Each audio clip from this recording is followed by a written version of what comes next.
Paket Siti Mahela. Mereka paket Lestari Mengajar pun, Mbak. Oh, duduk. Nasib kurir mengantarkan paket tak biasa bikin geleng-geleng kepala. Bagaimana tidak, kurir paket online itu harus mengantarkan pesanan warga mulai dari anak kambing, pohon pisang hingga tangga bambu.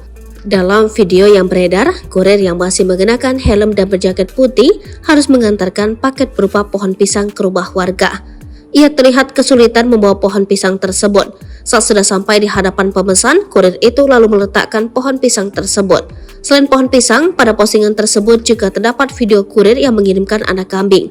Dalam video yang diunggah akun Instagram Sedang Rambe, terdapat seorang kurir yang sampai ke rumah pemesan.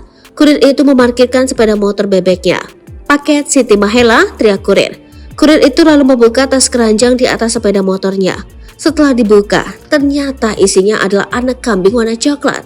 Kurir itu lalu mengambil anak kambing tersebut, lalu diserahkan kepada seorang wanita berbaju pink. "Benar ini Mbak, beli kambing?" tanya si kurir bingung. Wanita itu mengiyakan dan mengatakan jika ia membeli kambing di TikTok. Video ini pun mendapat banyak komentar dari netizen. Belum diketahui pasti di mana video itu direkam, namun dari bahasa yang digunakan, video itu direkam di Madura, Jawa Timur.